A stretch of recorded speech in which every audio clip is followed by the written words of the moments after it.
Hemos llegado a uno de los pueblos más bellos de la comarca de la Vera, Cuacos.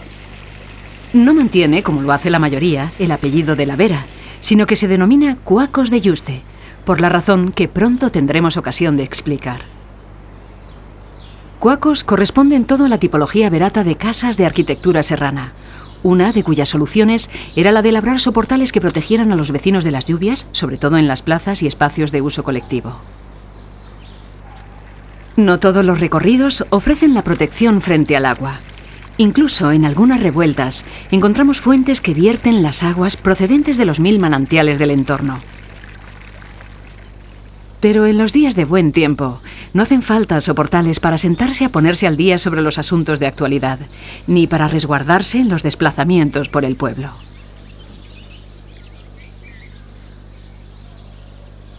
En nuestro paseo por Cuacos nos encontramos con la casa verata que alojó durante años al cortesano don Luis de Quijada y a su ahijado Jeromín, el hijo secreto del emperador Carlos, que cuando vino a retirarse a estas tierras quiso tener cerca.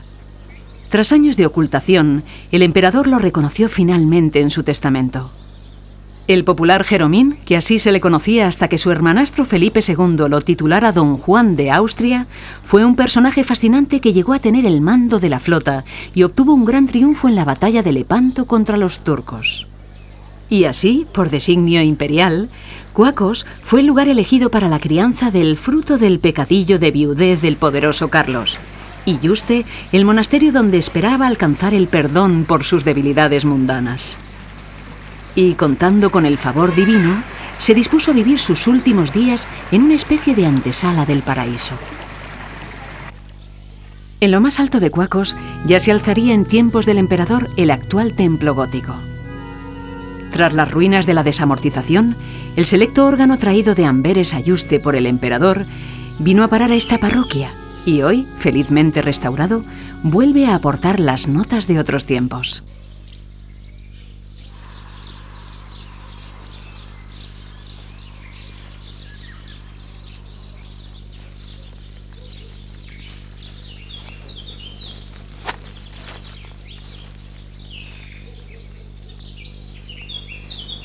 Observando esos tranquilos parajes, es comprensible que el gran emperador Carlos V los eligiera para su retiro espiritual.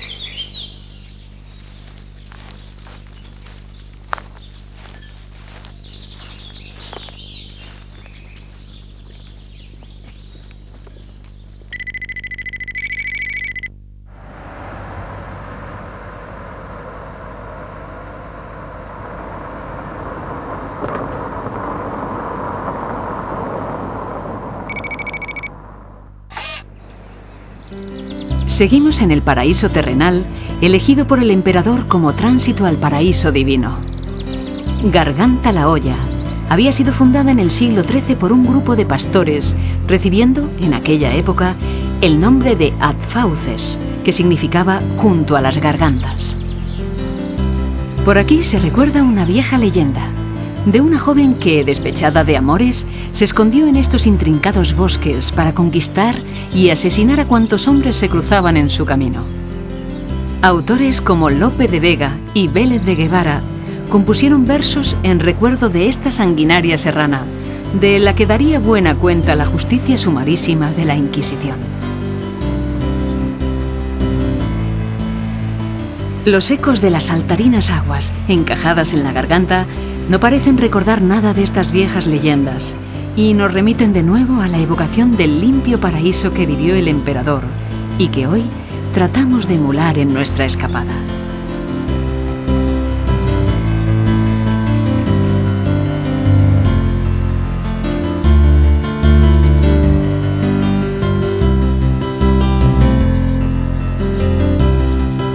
Garganta la Olla es uno de los 5 pueblos veratos incluidos en la Declaración de Conjunto Histórico-Artístico. La declaración está justificada, aunque algo enturbiada por la imagen de tantos vehículos que ocupan hasta los más recónditos rincones. En las casas se alternan la piedra vista, las vigas de roble y castaño, los entramados de adobe y los encalados.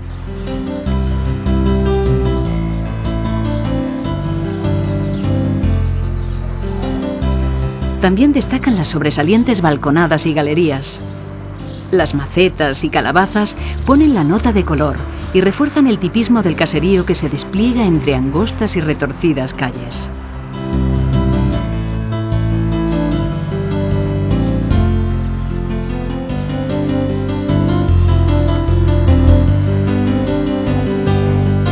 Subimos hasta lo más alto, donde se encuentra el templo renacentista de San Lorenzo, y desde allí vamos descendiendo por sus callejas, descubriendo su vida apacible. Casonas peculiares como la Casa de las Muñecas, un prostíbulo muy visitado por los alabarderos del emperador, o las numerosas casas en que, para que no hubiera dudas, se tallaba una invocación a la Virgen María Purísima.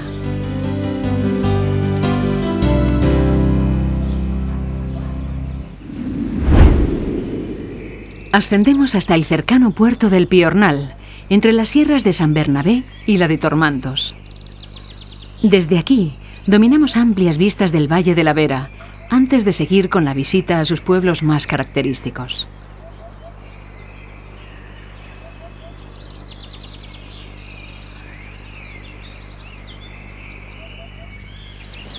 La evocación imperial es inevitable. Este camino corresponde a la antigua calzada enlosada, por donde transitaría Carlos V para desplazarse desde Jarandilla a Yuste, cruzando el puente Parral, de factura medieval, aunque se utilizaron en su construcción algunos sillares de un mausoleo romano cercano. El puente salva la espectacular garganta Jaranda, por donde discurren las aguas que vierten desde la ladera meridional de la Sierra de Gredos hacia el Tietar. En Jarandilla, tras observar la silueta de la iglesia de origen templario de Nuestra Señora de la Torre, iniciamos nuestro paseo visitando una pintoresca colección. Buenas. Hola. ¿Puedo pasar a ver el museo? Pues lo tengo para que la gente lo visite. Entonces puedo, ¿no? ¿Y eso que tiene usted aquí qué? ¿Cómo todo esto? Te lo voy a explicar un poco porque no quiero engañar a nadie. Mire usted, todo esto es propiedad mía, todo lo que van a ver ustedes es propiedad mía. Y yo se lo explico a la gente un poco, la gente se hace fotos o lo que quiere y luego al salir me dan una propina a voluntad. Pero me tiene que dar una propinilla, ¿eh? Y esto es todo de usted, ¿no? ¿Le ha ido usted? Todo esto yo me aficioné cuando me jubilé, porque ya he cumplido 77 y cuando me jubilé a los 65 empecé a comprar cosas y a recogerlas y ya como tenía tantas decidí ponerlas ordenadamente y mire usted todas las que he recogido. ¿Y este coche que tiene aquí? Este es un Peugeot del año 50. Este, cuando sale la gente por ahí dice que de todo lo que tengo es todo lo más precioso Claro, que hay. y funciona. Porque funciona de maravilla. Por usted, don Francisco, que siga teniendo muchas cosas. Dejando a un lado la portada del templo del desaparecido convento de San Agustín, nos acercamos ahora a visitar el Castillo-Palacio de Jarandilla, un edificio que concilia la defensa y el confort.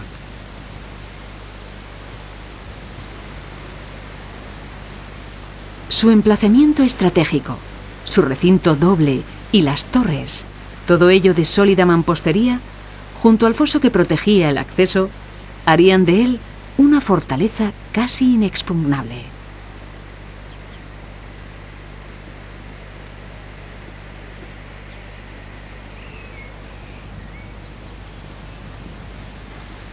El edificio recuerda su pasado con la colección de escudos que aún pueden verse, tanto del emperador como de sus propietarios, los Toledo y los Figueroa, que componen el blasón de la Casa de Oropesa. Viendo las albercas y fuentes donde serpentea el agua, hay que recordar las 12 fuentes famosas de la villa y el poema que les hace justicia. Frescas en el estío, en tanto grado que parezca que en hielos se han forjado. Las elegantes galerías de arcos escarzanos y carpaneles dan paso a las zonas elegantes del interior, adaptadas hoy al reposo y relax del viajero que puede emular el raro privilegio que siglos atrás estaría reservado a los poderosos condes de Oropesa y a su invitado más relevante, el emperador Carlos V, cuyo escudo forma hoy el logotipo de este histórico parador.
A lo largo del Valle de la Vera encontraremos increíbles gargantas naturales como esta, donde refrescarse en sus aguas cristalinas. Y visitaremos encantadores pueblecitos. Nos encontramos con una curiosa iniciativa, la creación de una especie de museo del seto. Hace unas décadas, el Ayuntamiento de Losar de la Vera arrendó unos terrenos de una finca municipal a una empresa de viveros para la producción de plantas ornamentales poco conocidas en la Vera. Poco después, acordaron crear una especie de escaparate ajardinado en la travesía de la carretera que atraviesa el pueblo. Del diseño y mantenimiento de los jardines se ocupó don Vicente, un vecino de la localidad. Un recorrido por la avenida muestra los resultados conseguidos. Un conjunto ajardinado en el que participa una gran variedad de especies. Cipreses, cedros, pinsapos, palmeras, rosales trepadores, mimosas, ligustros, adelfas. Todos ellos son utilizados para crear un museo de esculturas vegetales, donde se pueden observar figuras geométricas, cabras montesas, aves, botijos, cestas, tazas, coronas y un sinfín de detalles que no dejarán de asombrar al visitante. Hoy, la tradición se mantiene pujante, convirtiéndose en uno más de los atractivos turísticos de esta villa.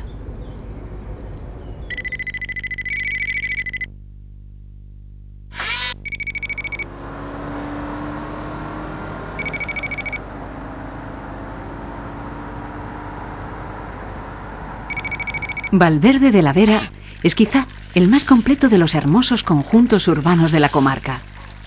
La Plaza Mayor, con su fuente de piedra labrada, las típicas solanas y los soportales con dinteles de madera y columnas de granito, es un espacio pensado para la convivencia.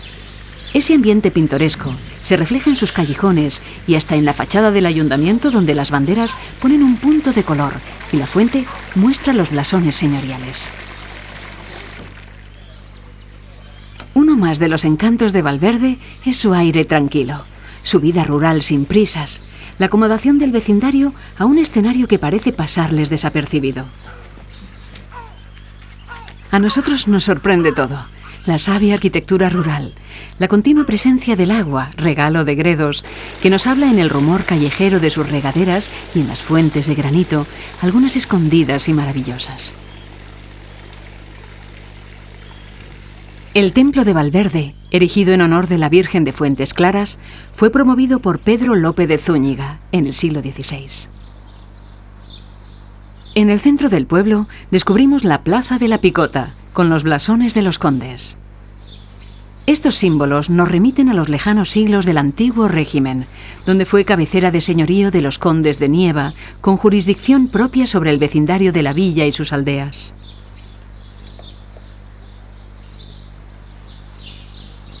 La picota era el símbolo del poder de los nobles señores que elegían alcaldes y jueces para ejercer la gobernación y la justicia en su nombre.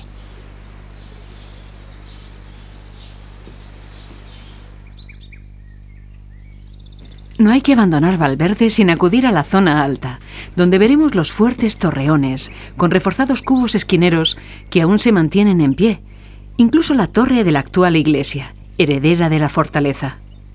Desde aquí podemos contemplar el caserío y su entorno natural y recordar el viejo romance. El viento lleno de olores, con mucho fruto la tierra y, en fin, todo es un milagro y un paraíso la Vera.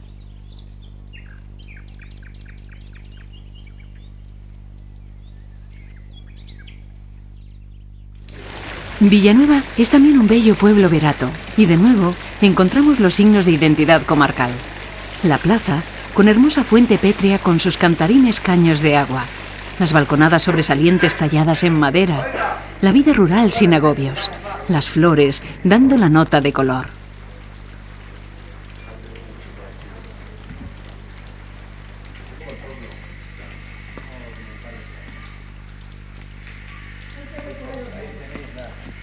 Pero hoy aquí, el agua caída del cielo ha hecho acto de presencia compitiendo con la aportada por los manantiales de la sierra, que así intensifican su caudal y aumentan el rumor en las solitarias calles.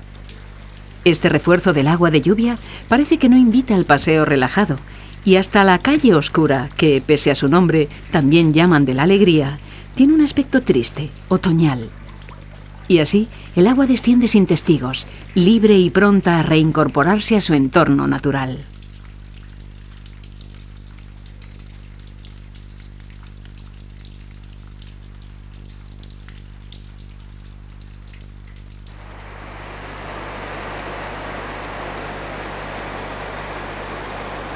La Cascada del Diablo, paraíso de agua, en un paraje donde termina la Vera y la cercanía de Gredos se hace más patente.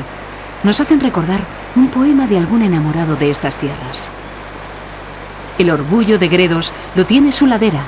La sierra observa orgullosa el agua correr por sus regueras. Terminamos nuestra visita a los pueblos de la Vera en Madrigal. A partir de aquí, entraremos en la provincia de Ávila y en el llamado Valle del Tiétar.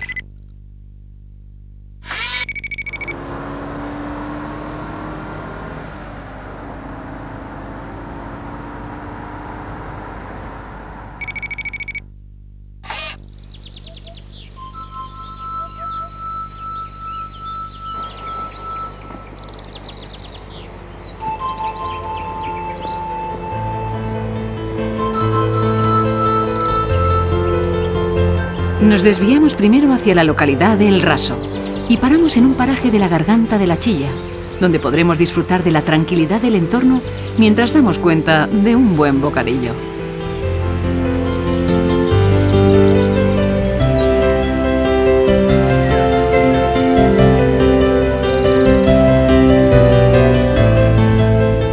El castro céltico del Raso estuvo habitado durante unos 5 siglos antes de Cristo.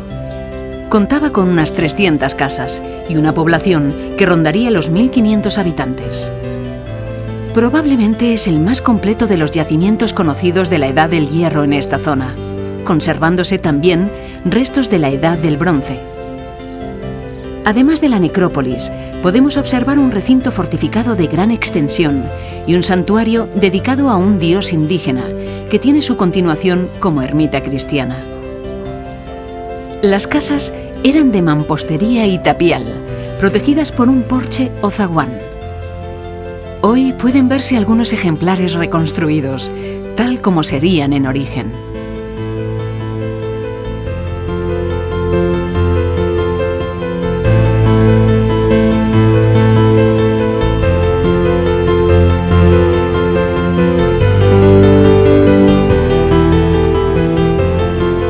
Pocas visitas arqueológicas tienen el premio de unas vistas panorámicas tan grandiosas como las que se divisan desde este estratégico emplazamiento.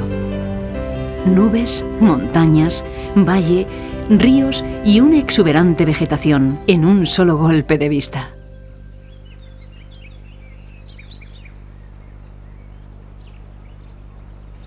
Es esta una zona con una amplia oferta en casas rurales, donde poder terminar nuestro agotador viaje. La Sayuela, en El Raso, posee unas envidiables vistas del Valle del Tiétar y una acogedora casa de más de 300 metros cuadrados que dispone de 5 habitaciones y todas las comodidades de una casa rural.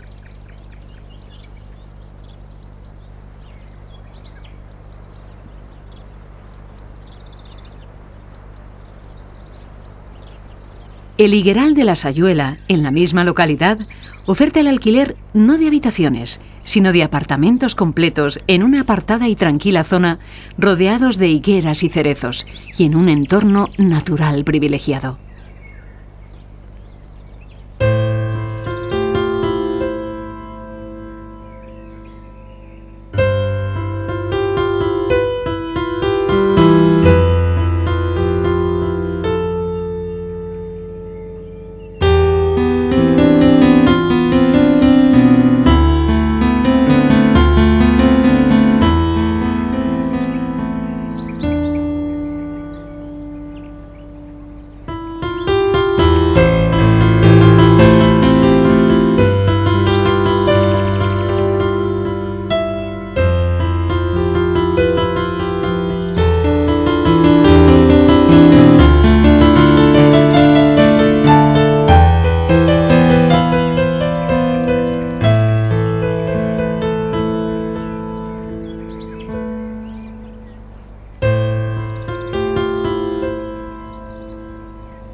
Y ya más cercana a Candeleda se encuentra la casa rural El Camino. 30.000 metros cuadrados de naturaleza en estado puro, donde el tiempo y las prisas se detienen.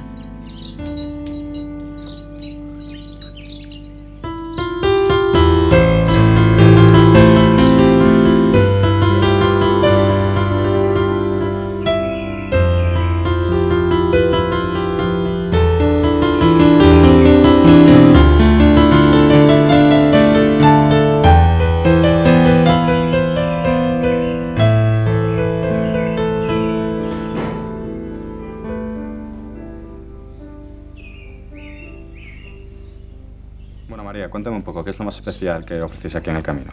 Bueno, lo más importante aquí son las terapias de relajación y de recuperación de energías.